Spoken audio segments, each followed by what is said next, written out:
I'm J.G. Michael, and this is Parallax Views.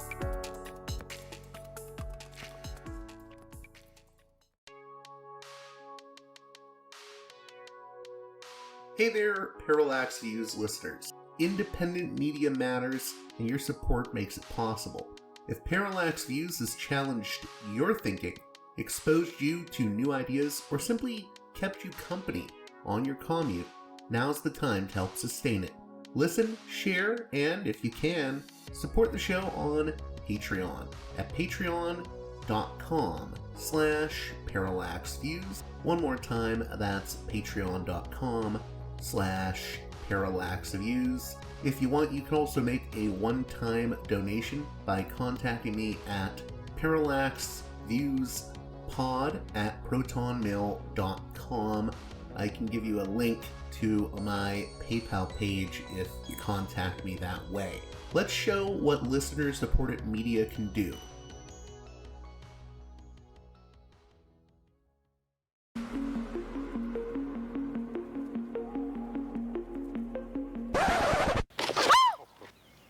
Excuse me, Oh, Laurie. Mr. Brackett, I'm sorry, Mr. Brackett. Oh, I didn't mean to startle you. That's all right. You know, it's Halloween. I guess everyone's entitled to one good scare, huh? Hey there, Parallax Views listeners. On this edition of the program, we continue our spooky season series, counting down to Halloween, with Ben Radford of the Skeptical Inquirer. We'll be talking about Ed and Lorraine Warren, paranormal investigators, demonologists, and the basis for the Hollywood juggernaut franchise, The Conjuring. The supposedly final entry in the Conjuring franchise just recently hit theaters, The Conjuring Last Rites, and interest in the Warrens is hot once again. But were they the real deal or frauds? And did they exploit vulnerable families through paranormal hucksterism? Also, were the Warrens playing in a lane with their demonology routine that was in parallel to the Satanic Panic? Ben Radford has some thoughts on those questions. So join us for this skeptical take on the Warrens and their paranormal investigations. Before we get to the conversation, I'd like to remind you that except for my one sponsor, Mike Swanson of WallStreetWindow.com, it is you, the listener, that makes this show possible. So please consider kicking me some cash at patreon.com/parallaxviews. One more time, that's patreon.com/parallaxviews. And if you can, head over to wallstreetwindow.com for my sponsor, Mike Swanson's Wall Street Window newsletter. I've actually had listeners get a return on investment from Mike's trading tips. So if you can, sign up for the newsletter. And if you do that, you'll also get Mike's free ebook, The Twofold Formula, the single best trading pattern I have ever used. So one more time, head over to wallstreetwindow.com. And with that being said, let's get to the conversation with Benjamin Radford.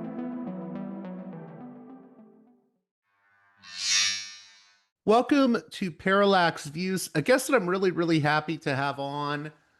He is the deputy editor of the Skeptical Inquirer science magazine, and a research fellow with the Committee for Skeptical Inquiry, and a folklorist, a member of the American Folklore Society and the International Society for Contemporary Legend Research, and the author of a number of books, which I can't name them all off the top of my head right now, but a lot of books on things that go bump in the night and sort of investigating monsters. I'm talking with Benjamin Radford. How are you? Doing good. How you doing? I'm doing great, and I wanted to have you on in light of the new, they're saying it's the last, the Conjuring Last Rites movie, based You can only hope.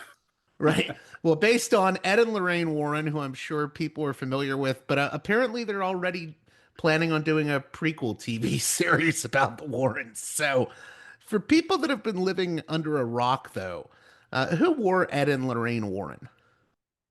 Yeah, so Yeah, the thing is, if you follow the Conjuring films, which of course are a wildly successful franchise, Vera Farmiga, I mean, just great actors, and fairly good direction. I mean, James Wan does some good stuff. I watched a couple of the films. I'm kind of a film buff myself.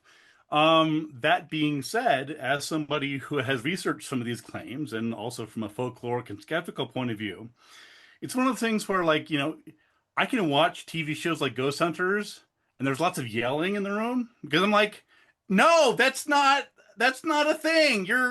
No, you're, no, what's wrong with you people, right? So, I try to set that aside. Okay, just set aside the what I know about folklore, set aside what I know about the Warren, just set all that aside, and sometimes you have a decent film. So basically, yeah. So and again, that's sort of that's sort of one of the interesting aspects here, right? Is that if you're into the truth behind horror films, and you're into the paranormal, and you're into skepticism and ghosts and stuff like that, then you already know about the Warrens, you know the true stories behind many of their cases, and so on. But if you don't, if you're just sort of an average theater goer, then you're like, oh wow, these guys look really cool. Oh my God, they're so brave, right? This couple, they're out there, doing great things and battling demonic forces. Like, no, no, no, no, sweetie, that's the movie version. And in fact, the true story behind the Warrens is much more interesting, and frankly, a bit more sinister. So just to be clear, I never met either Ed or Lorraine Warren. I have met several of their proteges, including Dave Considine, who's a demonologist who I was actually on a TV show with many years ago. Titled The title of the show was the Real Amityville Horror, and Dave and I were on that show, and you can find it. It's around there somewhere.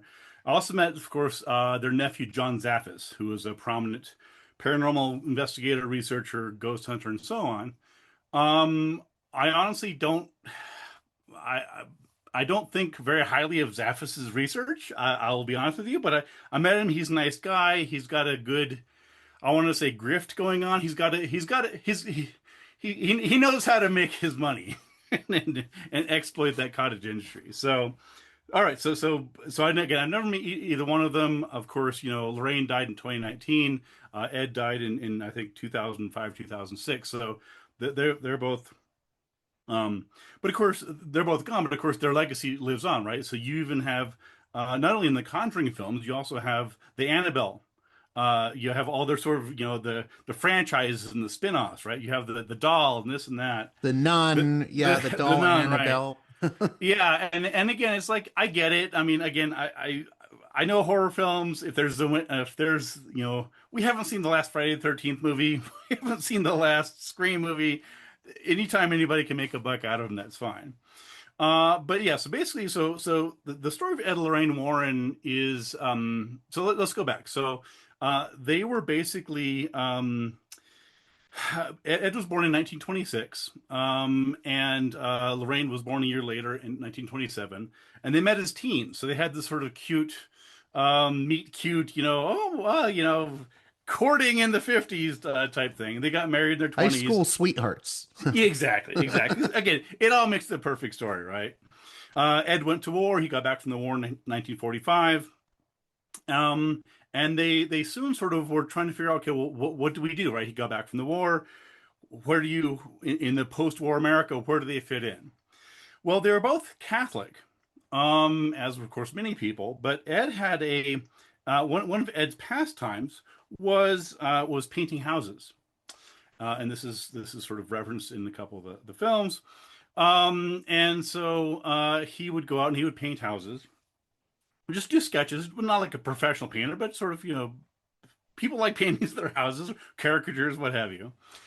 And so basically what happened was that they sort of realized that they both sort of had this vision of the world through this very distinctly Catholic lens. That is good and evil, right? Satan and God. It's right there in the Bible. It's all right there. So their Catholicism, and I'm not bashing on Catholics. I'm just saying in Ed and Lorraine's case, it was very clearly a driver for the rest of their lives. It set the template for it.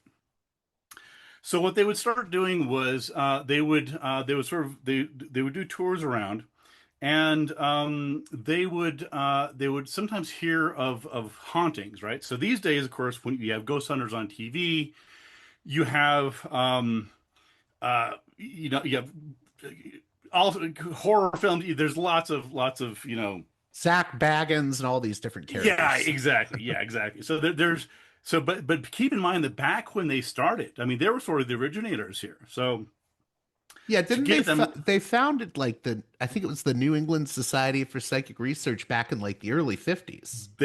they did, yeah. So and again, they sort of had this pre-existing Catholic driven drive, again, to see the world through demons and saviors and ghosts, all this sort of apocalyptic stuff. And then they combine that with their interest in the paranormal. And Lorraine believed, as far as I can tell, I mean, she certainly claimed to be psychic. She believed that she could talk to the dead. She had these visions and things like that.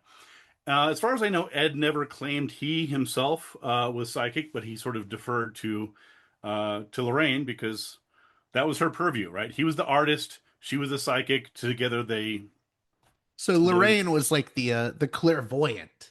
Yeah. exactly. Okay.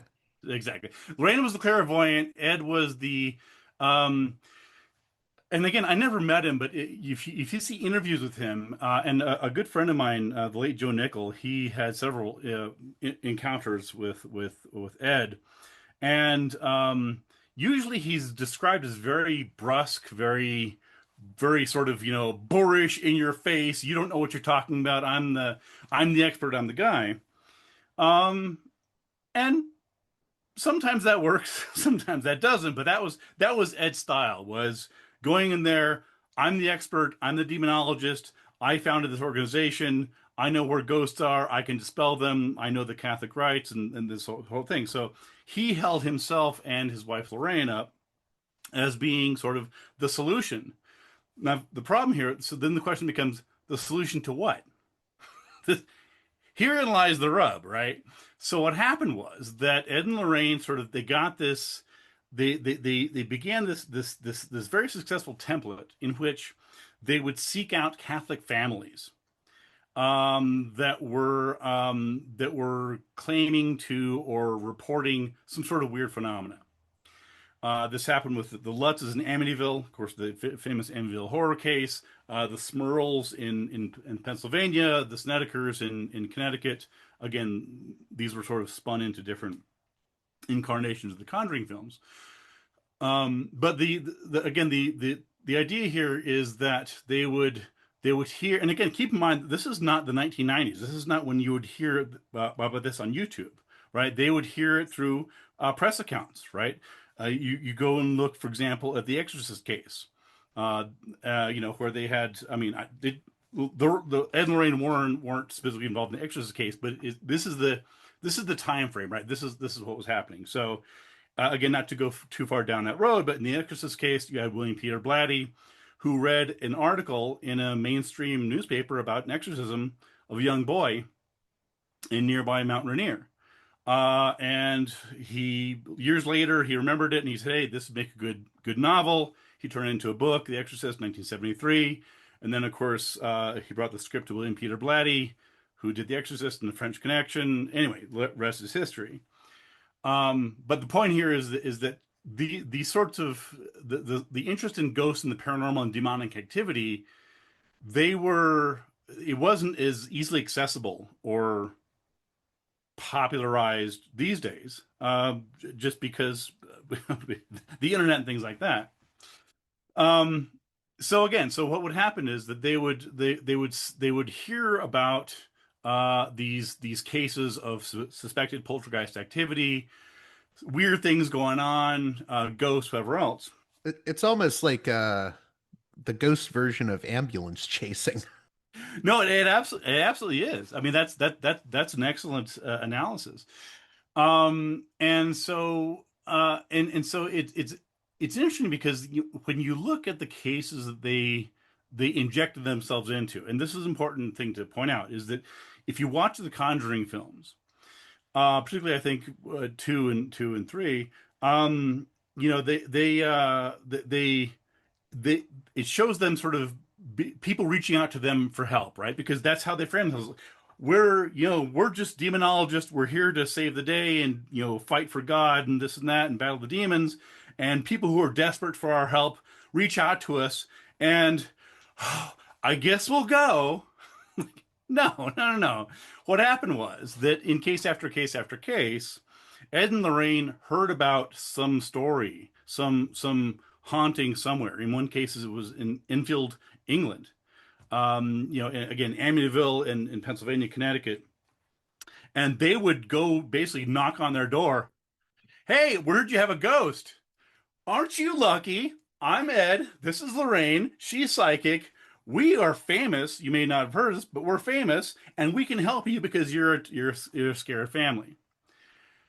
And so again, this was their MO. I'm not making this up. You can look this up. This is what they did. So in contrast to the films where desperate people were seeking answers and reaching out to these heroic, no, they were grifters, man. They were ambulance chasers going to people's doors saying, "Hey, I heard you have ghosts. Well, fortunately, we can help you out."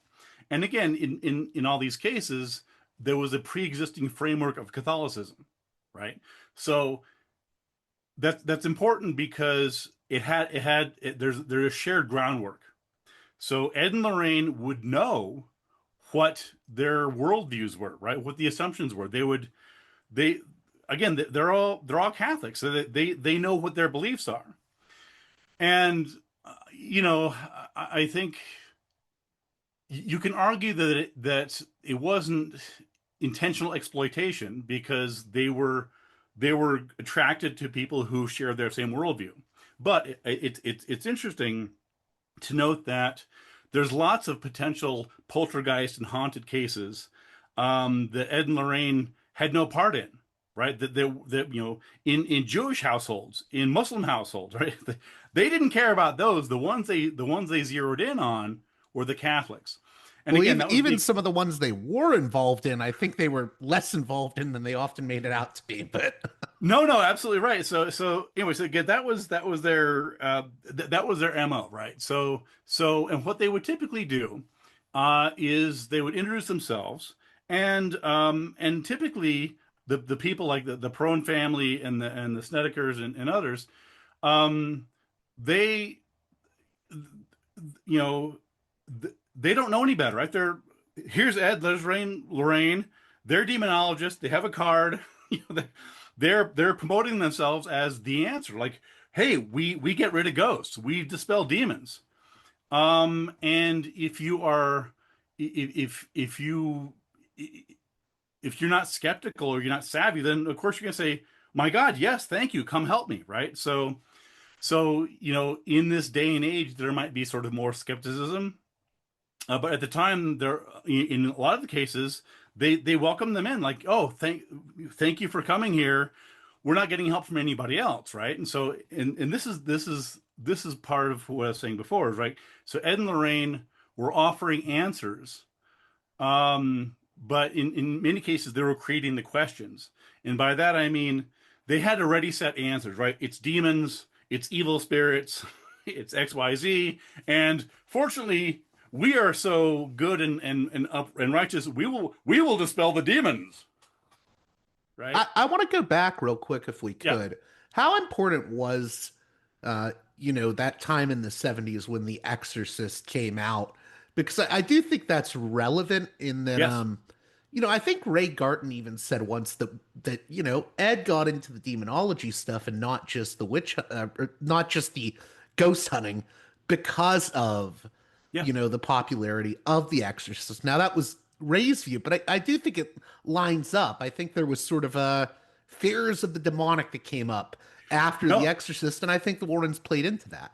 You're absolutely right. You're absolutely right. And I'm glad you brought that up because that's often overlooked in the context, right? So the Warrens emerged in a very specific time frame. There's a very specific um, cultural and social flashpoint in which the Warrens were able to make their money and gain their fame and ply their trade. And as you noted, I mean, they've been around and functioning since, I mean, again, they got together and then he was discharged in I think 45, and it wasn't really until the 70s and 80s that they really sort of burst into the mainstream. And you could argue that with the Conjuring films, of course, decades later, again, they're more popular than they were ever before, certainly in the 70s.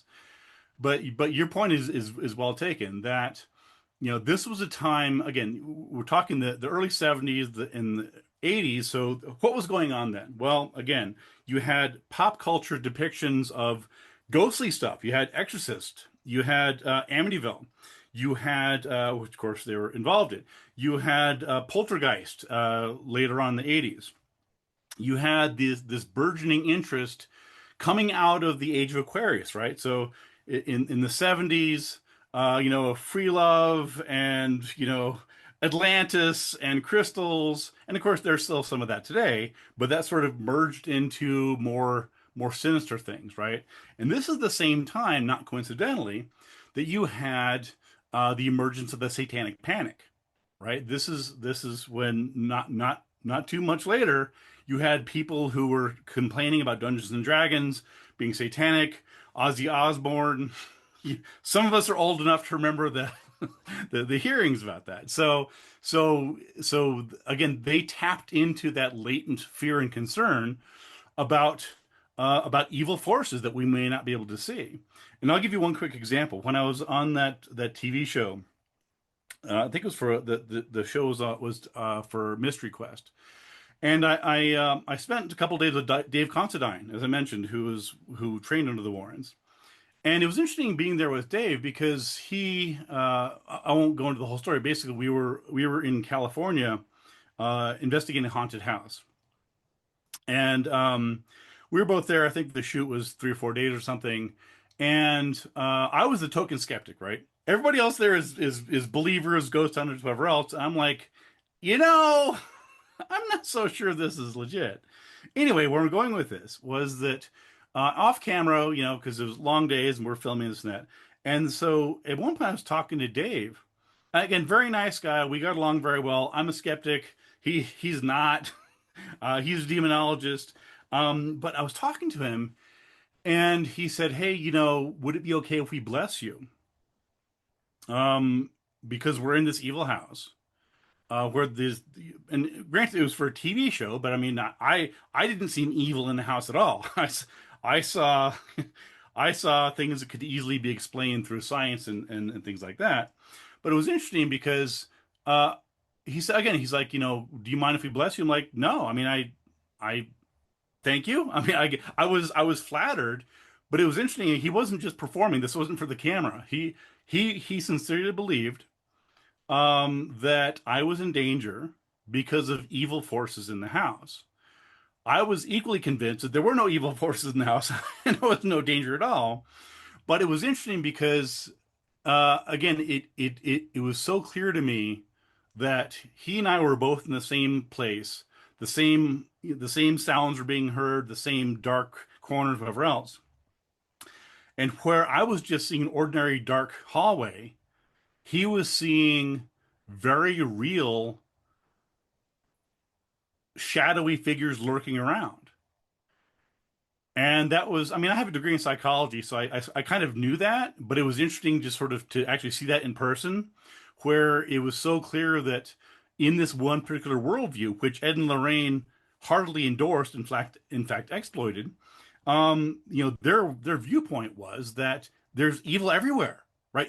It's behind you. It's in the dark. It's if you succumb to temptation, right? It's again their worldview was that the devil is just behind every corner, behind every door, in the dark, waiting for you to slip up, waiting for you to not do the cross or not say your prayers or think impure thoughts, and you would be seized by the devil. And I don't share that worldview. I'm not making fun of it. I don't believe that. I don't see demons and scary things, forces around me.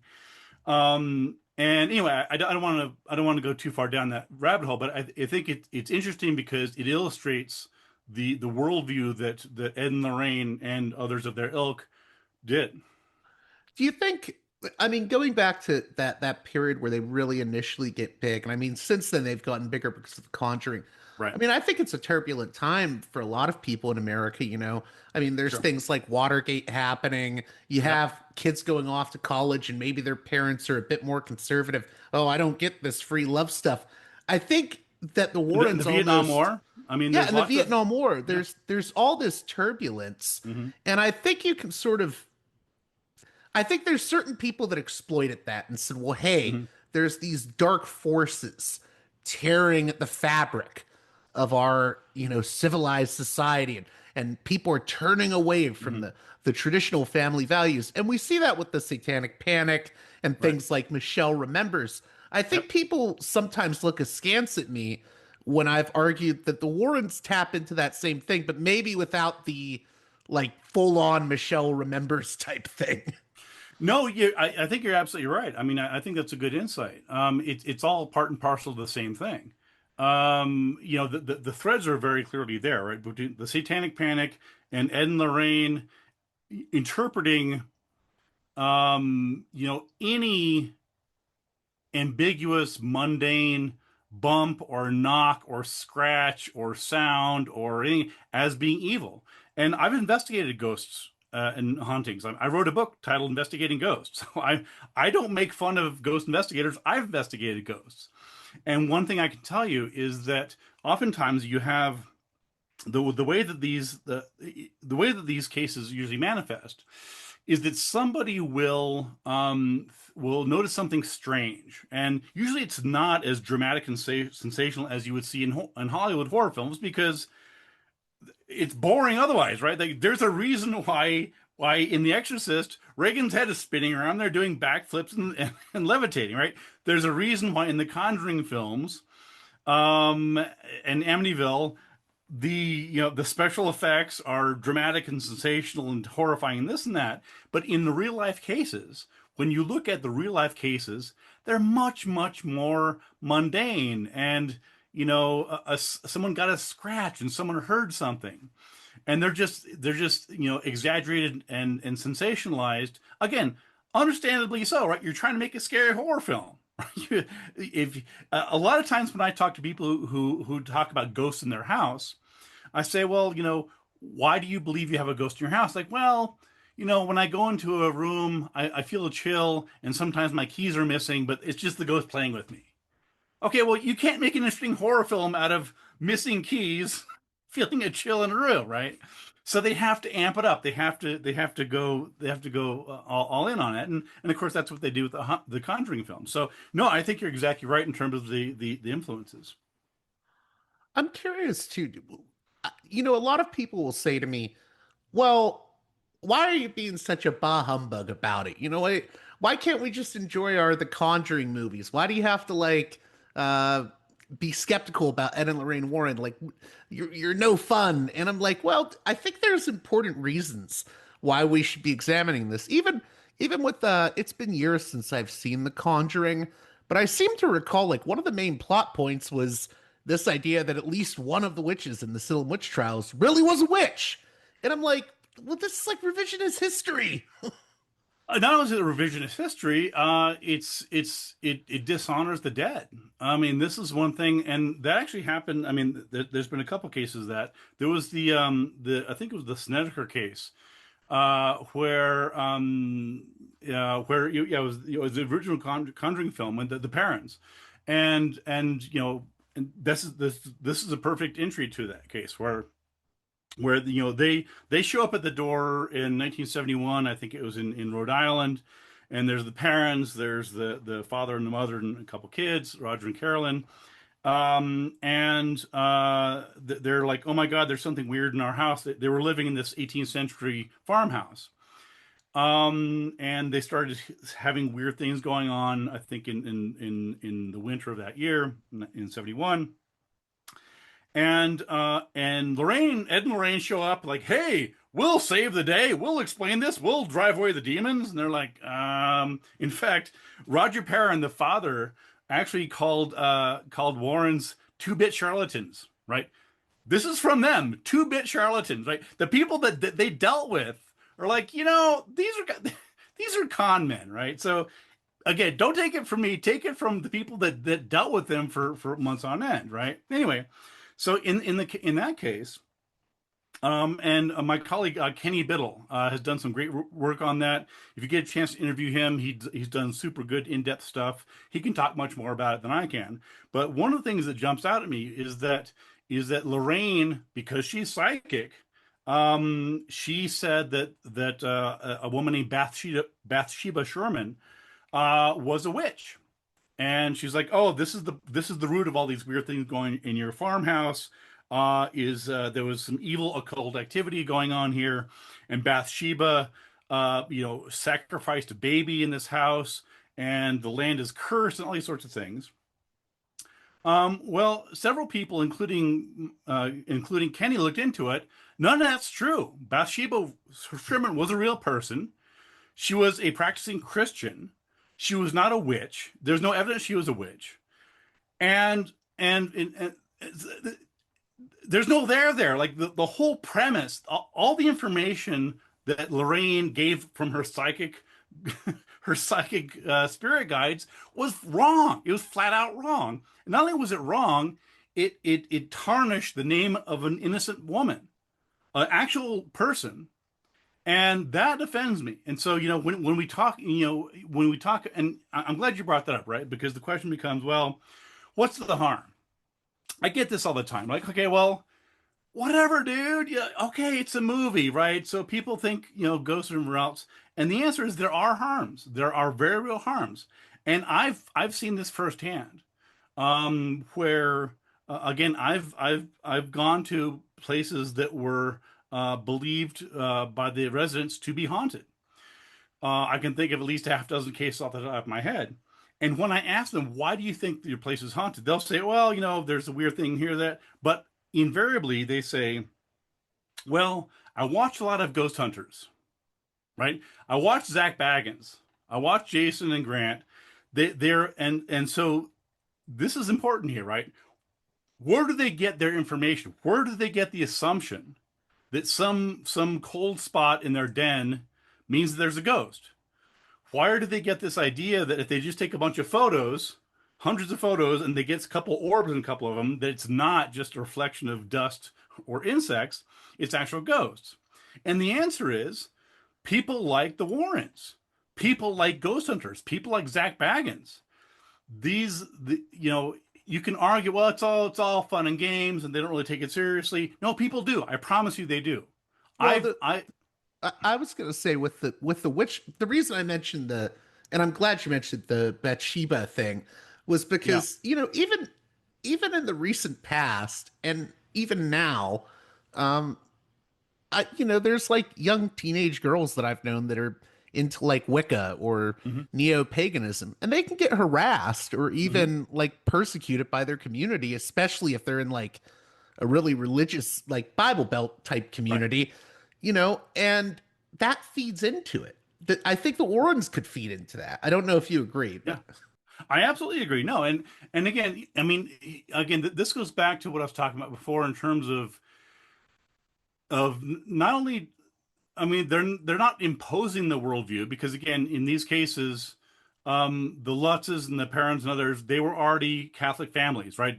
They didn't introduce that to them. But again, what happened was that Ed and Lorraine, they recognized these people would be, I'm trying to think of the word, amenable. They would be accepting. They would have a shared background, a shared theological background, in which they could explain something. Okay, well, there's something evil here. It's a demon, right? They don't need to explain to a Jewish person that it's a Christian demon. We're all on the same page. We've all read the Bible. We all see, Jesus is casting out demons. So if there's any questions, if the families that are experiencing, in some cases, very real concerns, right? And that sort of gets into another question of like how much of this is hoaxing and how much of this is real. And we can touch on that a little bit later. But I mean, so to the extent that at least some of these families are sincerely afraid, right? They're look again. It's not a case of where the families were seeking out Ed and Lorraine hoping to make a buck. Ed and Lorraine sought out these families thinking they can make a buck from them, right? They were going out of their way, so in some cases traveling across the country, in one case traveling to Enfield, England, knocking on the door in North London, saying, "Hey, we heard you have a ghost. I'm Ed and Lorraine." Basically, they got the door slammed in their face, and that's again in Conjuring too, right? The Enfield poltergeist case. It was clearly done. It was again, there's a whole story there, but basically, it was this case. A mother was raising a couple of 4 children alone, and the poltergeist activity was centered around two girls, which is not uncommon. That was the case that also happened with the Columbus poltergeist case, Tina Resch, which was of course famous because she ended up killing her daughter, and there's that whole story. But anyway, there's a tradition of poltergeist activity being centered around girls, usually teen girls. Now, we could do a whole show just on why that is, and I'm not going to get into that. But the point here is that Ed and Lorraine heard about this case. They flew to England trying to inject themselves into the story so they could earn money, right? And this was their modus operandi, which we didn't get into, right? They would inject themselves into it. They're the heroes of the story, as they certainly were decades later in the Conjuring films. And we investigated this. We cast out demons. Ed did his thing here, and Lorraine's in the back getting these psychic visions, which make of that what you will. And then, of course, they recognized that the way to make money is to exploit it, right? So they hired. You mentioned Ray Garton, perfect example. Jay Anson, who did the Amityville story. So they hired these fiction writers. Let me say that again. They hired these fiction writers, these horror fiction writers, to come in and tell the true story. And because Ed knew that what do horror fiction writers do? They tell a good story. They tell a good scary story. And there's cases, again, you mentioned Ray Garton, who said, Ed told him flat out, because in that case, Garton was interviewing the family, and he's like, they're crazy. There's nothing there, right? He's like, Ed, you brought me into this case. You've been investigating this case for months. I'm here now. You told me to make something out of it. Their stories don't add up. None of this makes sense. This is the Snedeker case with the like rape demons or whatever. Yes. Yes. And I think his exact words were, Garton said, the family stories don't add up, and Ed Warren says to him, everybody who comes to us is crazy. Otherwise, why would they come to us? You've got some of the story. Just use what works and make the rest up, and make it scary, was the exact quote I think that Garton said. End quote. Right. I mean, Ray could not have said it better. I mean, that's again, this isn't fifth hand. Ray worked with them. Richard Perrin, who dealt with Ed, said they were both con men, right? You don't have to believe me. You don't have to believe you. Listen to the people that dealt with them. They'll over and over and over again. There's this theme of exploitation, making stuff up for a buck, doing what they can. And in some cases, again, just sort of manufacturing stuff, right? I think they even made money where the families didn't. I think they made, I've heard that they made like some of the families signed contracts to give the movie rights to them or whatever, or the licensing to their life story. Yeah, this was their business. And again, I don't, if that sounds exploitative, it's because it was. I mean, that was their business model. And you can say, well, they were helping families, which I would argue they weren't, because in fact, they were often making things worse. As I said, I've personally investigated many haunted houses and dealt with people who are in many cases genuinely frightened by what's going on. And what I try to do, in contrast to what Ed and Lorraine did, in contrast to what the Ghost Hunters do, in contrast to what Ghost Adventurers do, in contrast to what all these other TV Ghost Hunters try to do, is I try to explain it and comfort people. I go in there and say, look, I have some background. I've written some books. I've done some research on this. I can solve mysteries. And here's what you were interpreting. These are the 3 or 4 things you were saying are evidence of ghosts. We looked into this. In fact, I would often bring them into it. I say, look, these were explained. At the end of the day, there's no evil entity in your house. There's nothing. It's okay. And so that's one of the things that I'm proud of in my 20 some years of doing these investigations is I've actually helped people.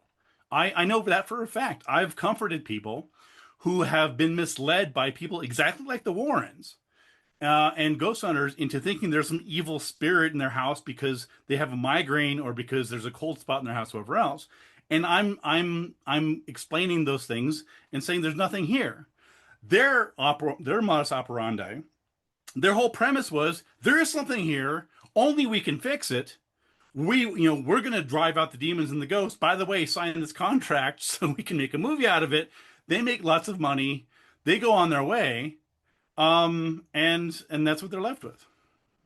I'm curious how much of it, because the thing that gets me is, the part that interested me about the Warrens was I do feel that there's like a sort of, and this is inherent to their sort of traditional Catholic beliefs, but I do think there's a sort of social conservatism underlying, especially Ed Warren and how he views the world. And I think you can see that in the books. The world is turning away from these traditional values, and that's why we're opening ourselves up to demons. But I think that's there. But on the other hand, I think there's also just this carny hucksterism going on. And I'm curious, how do you think those two things can explain the Warrens? I mean, because some people would see them as being at odds. Yeah, I mean it's interesting. I mean, I think look, the fact is that people have exploited other people through religious means for millennia, right? There's nothing new about that. Whether you're talking about faith healers who are doing bogus faith healing and saying, I'm going to cure your cancer, give me some money, or whether it's pyramid schemes in Mormon families. I mean, again, there's take your pick. So there's and part of the reason those are so successful, and I touched on this earlier, is that you have a shared knowledge base, right? It's like, hey, we're both Catholic. We both go to church. We both read the Bible. We can quote this stuff. What do you think about Leviticus? And so there's this bond. There's this emotional and later financial bond between the Warrens and the families that exploited. And again, this is initiated by them, right? So keep in mind, in case after case, it wasn't that they were desperate and reaching out to Ed and Lorraine. Ed and Lorraine were knocking on their door, begging to be let in. And you have to reemphasize that a lot because the movies do not portray it that way. They don't portray it that way at all, right? And so again, they're going out of their way to do these sorts of things. And so again, they were easy. I mean, victims is kind of a harsh word, but in many cases they were victims, right? They were victimized to the extent that they were financially exploited by the Warrens. They were marks. Yeah. And of course, I mean, again, this also gets in the question of, how much of this, right? So let me go back for a second to the quote you just gave from Ray Garton, right? Where Ed is quoted as saying, everybody that comes to us is crazy. It should be more like the people we go to are crazy. Well, hold on, Ed, hold on.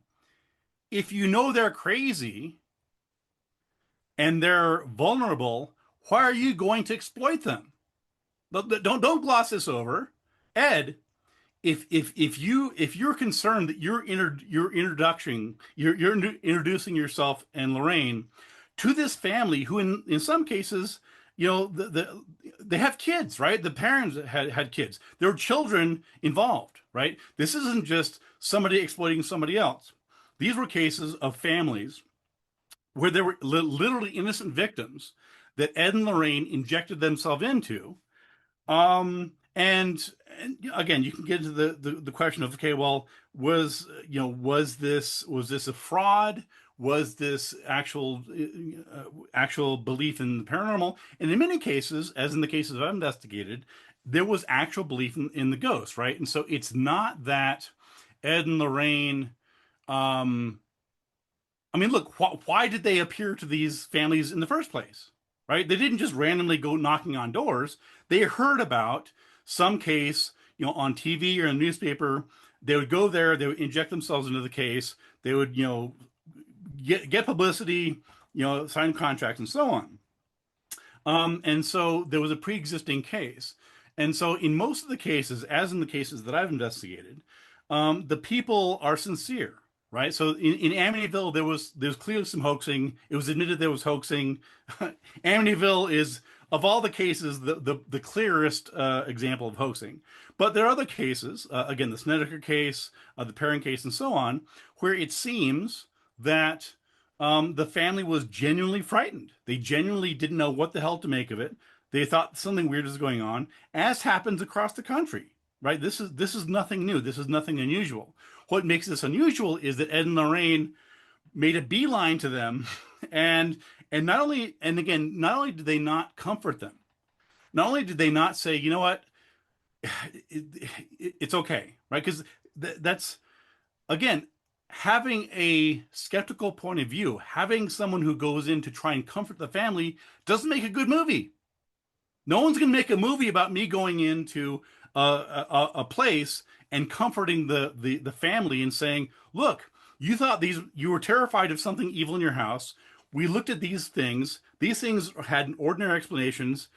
And they're like, oh, wow, thank you so much. I feel better. And I go away. No one's going to make a movie out of that.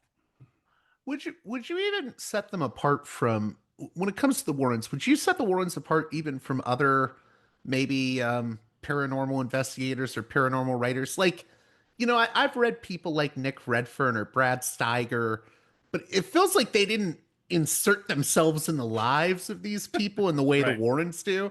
Even if they themselves were like believers or they weren't necessarily total skeptics, but they wouldn't insert them. Like, do you see what I mean? I No, think no, they you're went a step beyond even most people that write about the paranormal. no, you're exactly right. I mean, yeah, I mean, if you look at, I mean, look, there's dozens and dozens of ghost hunter investigators. I mean, I've got on the bookshelf behind me, I've got 2 dozen books of these people, right? And you're right. So in most of these cases, well, there's a couple things. Number one, in most of those cases, they did basically a cut and paste version, right? I mean, I go through these books and like I can tell who they plagiarized from, right? They did very little actual on-site investigation. So typically, I mean, there are exceptions. Nick Redfern, who I've met a couple times, nice guy. He and I aren't close buds, but he's a nice guy. We get along. He actually does go to places and do things, as do Ken Gerhard. There's lots of investigators who actually do on the field research, and that's great. I applaud that. I wish it'd be more skeptical, but that's neither here nor there. But for the most part, you're right. They're not injecting themselves, and more importantly, they're not making it worse. Right? This is the thing, right? If somebody goes to somebody and says, "Oh, you saw a UFO. Let me go investigate your Bigfoot sighting, your lizard man sighting, whatever the hell it is," right? They may be exploiting the story insofar as, "Hey, I got this exclusive interview with this UFO eyewitness, whatever else," but they're not injecting themselves into it and spending time and weeks and months sort of befriending them and getting the story, getting the signed contracts. So I think that's one of the things, as you said, that sort of separates Ed and Lorraine from others of their ilk is this willingness and eagerness, frankly, to ingratiate themselves. And again, I hate to use the word con man, but I mean that's what that's called, confidence, right? You gain their confidence, you gain their trust. You go to a family, you say, "Oh my God, I heard about your story. Your children are terrified. There's something evil in your house. I'm Ed. This is Lorraine. We can help you. We're going to drive out the demons." They're like, "Oh, thank you." Right? So you're gaining their confidence. So that's literally what they were doing.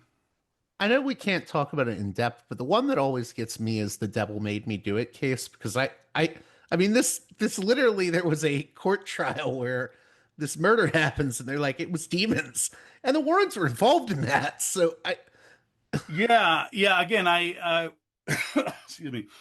Yeah, it's. I mean, there's so many other cases, and I know some about the case. As I mentioned, my buddy Kenny Biddle, he's done a great in-depth investigation. If I were you, I would actually do a part two and go in depth because I think it would really give your audience both the macro and the micro view.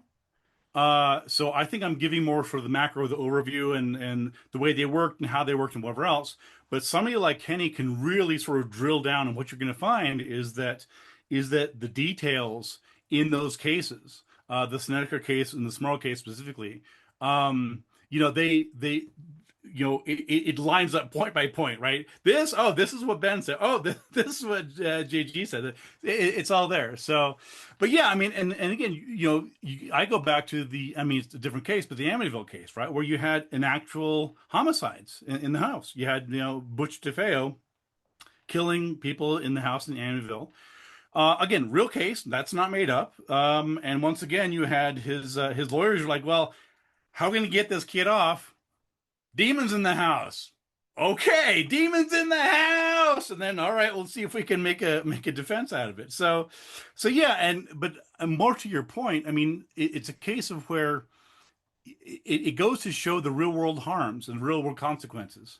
This is not just people saying, "Oh yeah, there's demons, but they're gone now." It's people who are actively fueling genuine fear in children, in family members who are saying, yes, you're right, there's an evil entity in the house. Lorraine is in contact with it, and we're going to do some rituals tomorrow night to get rid of it. Right? Think about that for a second, right? And especially if, as Ray Garton says, and I believe him, that Ed knew or suspected that most people he's dealing with were mentally ill. Like, what's the ethics behind that? I was gonna say in that regard, I mean you've dealt with people that were mentored by the Warrens. I mean, I know we're speculating here, but did the Warrens, you think, start out believing and then realize, well, we have to run a business, or what was going on there? Well, again, I think I think it could be both, right? I think that, I mean, look, as far as we can tell, Ed and Lorraine were sincere-ish, right? So, again, absent a confession, we're never going to know exactly. But if I mean, I assume that Lorraine genuinely believed that she was psychic, even though we now know that many of the things she said were flat out not true, just factually, historically not true. They were false. That's beyond debate. So at best, her psychic abilities are on the blink. At worst, they're totally made up. But so look, I assume I will give them the benefit of the doubt that Lorraine that sincerely thought she was psychic, and I assume that Ed, as far as I know, they were both Catholics. There was, of course, a sex scandal where Ed was accused of rape. And Lorraine was so concerned about that coming out, she actually had written in the contract in the Conjuring films that they're legally prohibited from mentioning that in any of the scripts, which I think is an interesting twist. These are I think the Judith Penny allegations. Yeah. And so, yeah, I mean, the story was that this is one of their proteges, and they lived with. I guess they lived together for a while, and I think there was this accusation that she was repeatedly raped, may have resulted in a pregnancy. Anyway, so I don't want to get too far into that because I don't know the details, but I mean, the accusations were made. I find them credible, frankly. But again, so the point here is that even if that's true, and it probably is, that doesn't mean that Ed and Lorraine. I mean, look, you can exploit people and also believe it, right? And this happens all the time in when I investigate miracles, for example. And I've investigated many miracles. So there's weeping statues. I've investigated Bigfoot hoaxes and so on. And what you find is that there's a thing called pious fraud. It's really interesting because this sort of fraud is committed by people who genuinely believe it.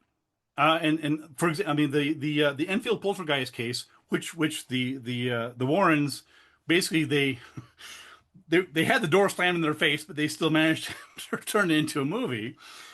In that case, again, just to circle back to that one for a second, so these two girls in North London, they were, again, as I mentioned, centered on these two girls, and they were caught faking. They were like we're levitating. No, you're jumping on a bed. We know the difference between levitating and jumping on a bed. And their answer was, okay, we faked it that one time, but still the ghosts are real. Now, at some point you're like, well, hold on here. Why, if there's really actual poltergeist activity all around you, why do you have to fake it? Right? So what? But right, well, the poltergeist and the ghost, they don't do things on demand. They only do it, random times. And so I wanted to keep the attention. And but believe me, okay, I faked that one time or faked the two times, but the rest of the times were real. Okay, if you believe that, I got a bridge to tell you. But in the case of the Warrens, right? So in that case, again, they confessed that at least part of it was a hoax. And so in the same way, so they said, yeah, that may not be real, but the bigger story is that we believe in ghosts or there's actually a poltergeist, wherever else. In the same way, Ed and Lorraine almost certainly recognized, and according to Ray Garton, absolutely did recognize that a lot of the stuff either wasn't true or was greatly embellished, or just or mistakes were misinterpretations and so on, which is very common in ghost things, right? And so my guess is that Ed recognized that at least some of the stories that he was hearing could not be true, weren't true, but he had no financial or other interest in debunking it, right? He's trying to sell a story. I haven't heard that term pious fraud before, but I have heard I've always heard rumors, and I've never seen anyone admit this. But like I've known people that will tell me, yeah, that preacher that claims to speak in tongues, they know it's all fake, but they justify it by saying, well, it brings people to the Lord. Yep, absolutely. No, and I expect So that was the that's case. called pious fraud. I didn't know Yeah, that. yeah, that's pious fraud. Sure. Well, I mean, that would be. I mean, they would be. Yeah, I mean, they whether they're committing it or not. I mean, usually the term pious fraud is like, again, where somebody. Another example. I mean, the most obvious example to my mind is stigmatics. Right, there are people that claim to have the wounds of Christ on their palms. There are a couple of those. I can think of a couple off the top of my head, Padre Pio and others. So again, it's almost certainly not true that the actual wounds of Christ appear on their palms, right? That is medically not true. I've investigated that myself. That almost certainly is not true. At the same time, who commits those? The people that commit stigmatic pious fraud are devout Catholics. They're priests. They're people who have spent decades in the church. These are not atheists. These are not Jews. These are not Hindus, right? There are people who say, you know what? I'm on TV. I'm making the news. Maybe some people are making fun of me, whatever else. But you know what? I've got thousands of people, thousands of eyeballs on me. And, you may or may not believe me, but I'm getting eyeballs for the Lord. And I expect that was the same position with Ed and Lorraine. They're like, if we can make a buck off these people, and be the heroes of later on, of course, the film franchise, The Conjuring, but elsewhere, why not? Right? There's no downside to them. Before we close out, I mean, we sort of made that connection to the Satanic Panic. Do you think the sort of pseudoscience and belief in demons are amongst us, the evil is afoot in the suburbs, do you think that also has parallels today with I mean, we live in an age where there are people that believe that, you know, Democrats are all satanic pedophiles, and Sure. there's mole people in New York, the QAnon type stuff, Yep. and we have a lot of nonsense about the pandemic. Oh, it was a pandemic, and I do think all of this stuff, in a weird way, ties together. It's only you leap from going from, oh, there's a demonic haunting, to even crazier stuff. No, you're exactly right. I mean, I would draw a clear line between the Satanic Panic and QAnon. I mean, the parallels are crystal clear, right? You have and conspiracy theories. It's at their heart, right? That's what this is about. So whether it's a Catholic conspiracy, whether it's a conspiracy by demons and devils, whether it's the capital D devil or lower demons, Pazuzu, take your pick. It doesn't matter because when it's fictionalized, people eat it up, and so I think there's very clearly that satanic panic. I mean, I would argue the satanic panic is still going on. I One of the things I write about, you mentioned earlier, when folklore, and I do lots of stuff on folklore. I have a podcast called Squaring the Strange, if you want to learn more. But one of the recurring themes that I've written about is the abduction rings, right? So there was the Wayfair abduction ring. There was there were claims that in Target parking lots there were bands of abductors gonna snatch children off the street. There's zip ties that people would say, "Oh my God!" They would go out to their car. There's a zip tie on their car. That means there's a abduction gang lurking around waiting to snatch kids off the street. And again, I as a folklorist, I recognize him as that's an urban legend. Like, I wrote about that. Like, when I go to conferences, we discuss this. But the important thing here is that I recognize that my expertise gives me an overview. So I and my fellow researchers and folklorists, we recognize pretty much off the bat, because we've done this, we've studied this for years. Like, we know that's an urban legend. We know it's not true. But here's the thing. A lot of people don't know that's not true. A lot of people, they see it on Instagram. They see a warning on TikTok. Oh my God, watch out. There's bands of roving, bloodthirsty Satanists who are snatching kids off streets and sucking their blood, and pedophiles and so on. And yeah, maybe not everybody believes it, but even if 1 in 1,000 believe it, right? So let's say there's a tweet, right? There's something on X or TikTok or Instagram, and it gets shared 27,000 times. Okay, well, let's say that 2% of the people actually believe that. That's hundreds of people. And and of course, what do? They like and share, and it gets spread and spread.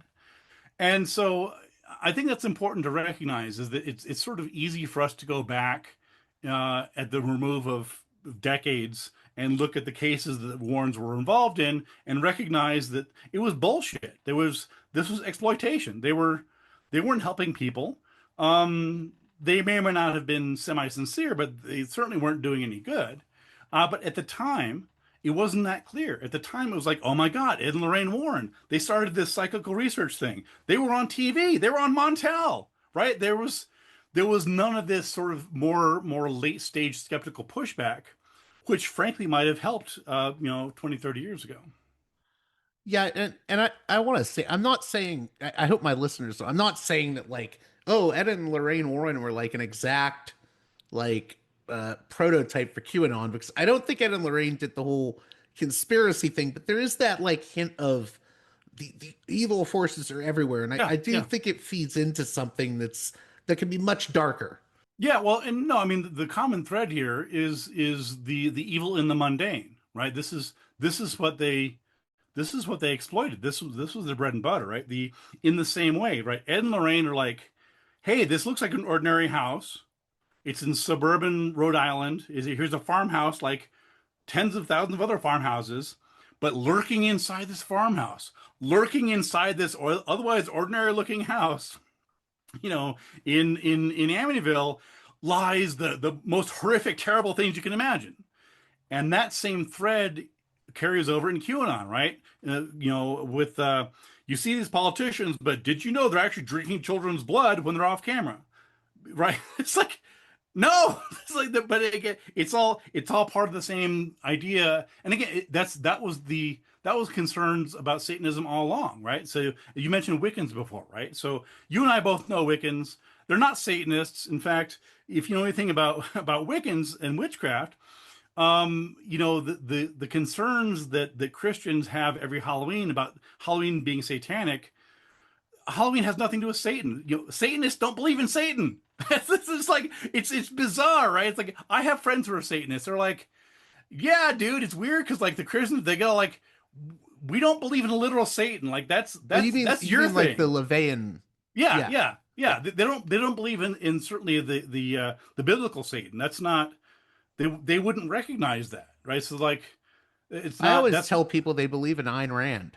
yeah, yeah, that's not too far off. But again, it's just ironic, right? So you have these boogeymen, right? And it's again it goes back in the other way to, as I mentioned, the other way to look at it is fueling boogeyman fears, and that's what the Ed and Lorraine Warren did, right? They fueled fears, they profited from it. In some cases, they hurt the families, and they moved on. And now there's a whole franchise. I mean, Ed and Lorraine are gone. Their estate is making millions of dollars. Whatever. Whatever. That a horror film's a horror film, but people should not be misled into thinking that Ed and Lorraine are somehow heroes of the story because they're not. If you have a few more minutes, there were just two more things I wanted to mention. I got 5 minutes. There was an interesting article that Jude Ellison Doyle wrote recently about the Warrens, and she mentioned something interesting, an exact quote that I think was timely, where the Warrens said, "The people who do negative or patently unnatural things are essentially doing the devil's work for him." And someone said to me, "That's interesting that they would say unnatural things in the '70s because a lot of people think like, I mean, anti-gay stuff. I don't think that's what they meant, but." It's probably not too far off. I do wonder if there's some coding there because they do seem like they were very traditional, you know? Yeah, yeah, and yeah, sure. I mean, so yeah, again, as I mentioned before, I mean, uh, the worldview that they promoted and exploited is very binary, right? It's very clear. There's good and there's evil. There's God and there's the devil, um, and it's all there. It's all there's no question. There's There's no very nuance. There's there's not no like, yeah. nuance. It's all if you don't believe me, it's all in the Bible. Surely you've read the Bible. It's all there. We don't need to rehash it, right? And so And if you again, don't believe it, then you're possessed by demons, probably. right, exactly, exactly. So again, when you have this binary worldview, which I think is dangerous, and I don't want to get into politics, but there are certain leaders that have very binary worldviews, us and them, divisiveness. Again, I won't get into that. I think that's dangerous for a couple of reasons. One is that again, it elides nuance, right? There are good people on who are Christians, who are non-Christians, who are gay, who are trans. That is not the dividing line. That's not the useful breakdown. Okay, so the note I wanted to end on here, we've been talking about the Warrens. There's someone I do think should be more remembered than the Warrens, and it's funny because my dad's one of those people that loved reading paranormal books, and he was like sort of I don't like the bah humbug skeptics, but he's eased up on that in recent years, thankfully. Good. But he would get every book that Joe Nickell put out, and he really loved Joe Nickell's writing, and he liked Secrets of the Sideshows was a book that he loved. And Joe passed away, I believe, back in March, right? Yeah. I was wondering Yes. if you could just talk a little bit about Joe Nickell and his importance, because I think he did a lot of good. Yeah, sure. I'm glad you brought up Joe. Yeah, I mean, I worked with Joe. I co-authored a book with Joe, Lake Monster Mysteries. Worked with Joe for many, many years. Yeah, I mean, Joe is interesting in for a couple of reasons. One is that, you know, he was sort of one of the prime investigators of the paranormal from the skeptical point of view. There were others before him. I don't want to say that there weren't, but he was one of the first who was really boots on the ground. So right, before him, you had the amazing Randy, James Randy, who was also a friend of mine, also a colleague. But Randy was sort of he did some investigations into Uri Geller and faith healers, and he did lots of great work. I'm not knocking that at all, but Joe was much more boots on the ground. Joe was much more get in the car. He and I would drive for hours to go investigate Bigfoot or ghosts, whatever else. And so he was very much a pragmatic, boots on the ground guy. And that's one thing I really appreciated about Joe was while I would hear other skeptics sort of say, "Oh, that can't be true," or "That's bullshit." Joe's like, "Well, it's probably bullshit, but let's go find out." So That's the difference though between a yeah, skeptic and a debunker. yeah, absolutely. Yeah, and both Joe and I and also Randy, I mean, we don't call ourselves debunkers. It's true that in the process of investigating claims, we sometimes debunk them. We often do. But we don't go into trying to debunk or disprove. We go into trying to figure out what the hell's going on.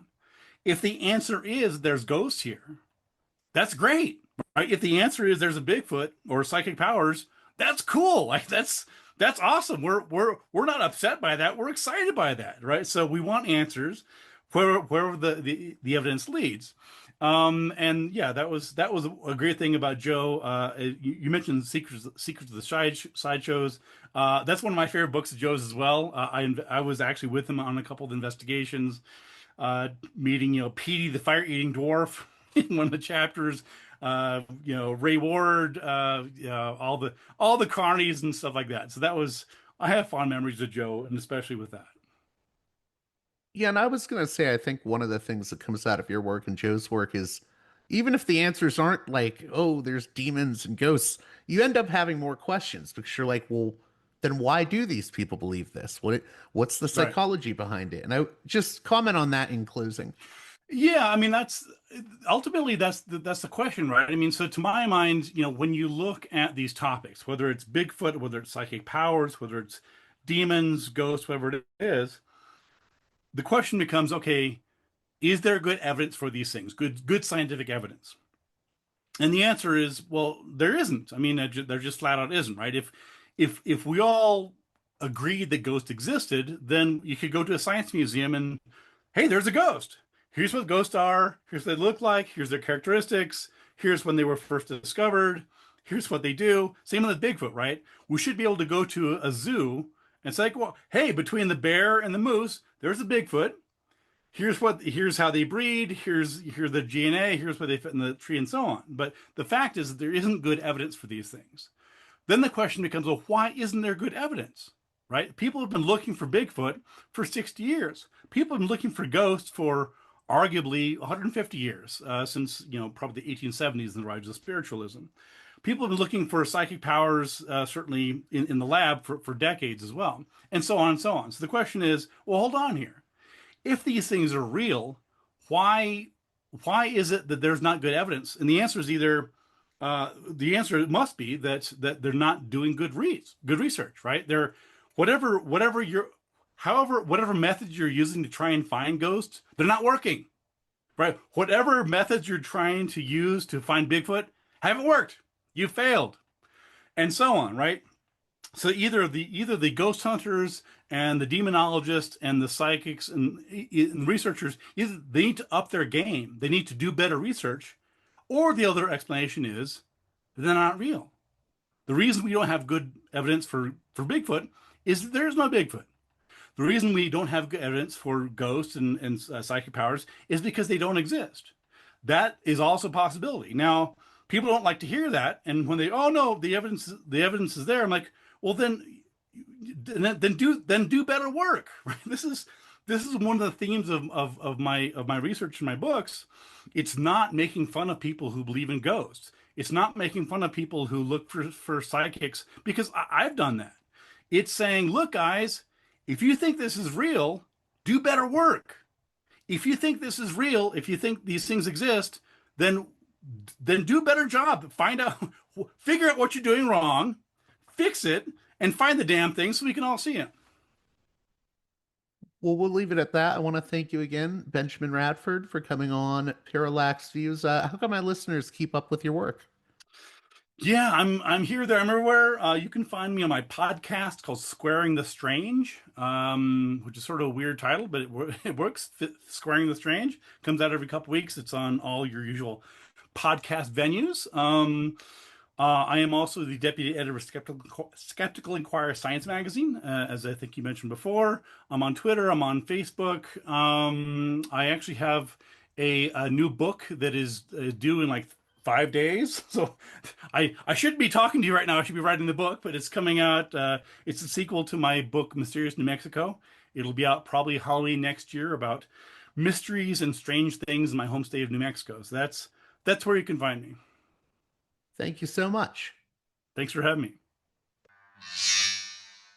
A special thanks to my $10 and above tier supporters on Patreon, who make this show possible with their generous donations. Producers' credits shout out to those supporters: Aaron, Jeremy, Matt, Big Bob's Beepers, James, Enoch, David, Sadad, Tristan, Bob, Eva, Miriam, West Bank Robbery Pod, B. Lund, Transnatural Perspectives Podcast, Dan, Nick, Elliot, Fabian, Tom, Arlen, Bo, Spartacus, James, G, Jamie, Will, JC, WV, Sutra, Orc, Catherine, Darko, Nathan, Holland, Dan, Mark, Chase, Olm, Gary, Emilia, Nick, Brace, Michael, and Brian. Please join those listeners in supporting me at the $10 and above tier of my Patreon page, patreon.com/Parallax Views, if you'd like your very own producer's credit on each and every edition of the program. Until next time, you've been listening to Parallax Views with Parallax Views to Parallax Views with Parallax Views. The way out is not simply to say, don't do it, just to prohibit. It's nothing else. If we don't do it, others will be doing it like crazy. So, we have to confront the problem. But no, basically, I know of the great anxieties, problems, new forms of control, but it's also new forms of freedom. This is why I always emphasize that internet and all this new digital stuff, it's a very ambiguous phenomenon, but it's the field of struggle. New forms of enslavement, but at the same time, new incredible forms of freedom. We have to accept the fight with no nostalgia for old, allegedly more authentic communities or whatever. I'm not afraid. I'm not afraid. I'm not afraid. I'm not afraid.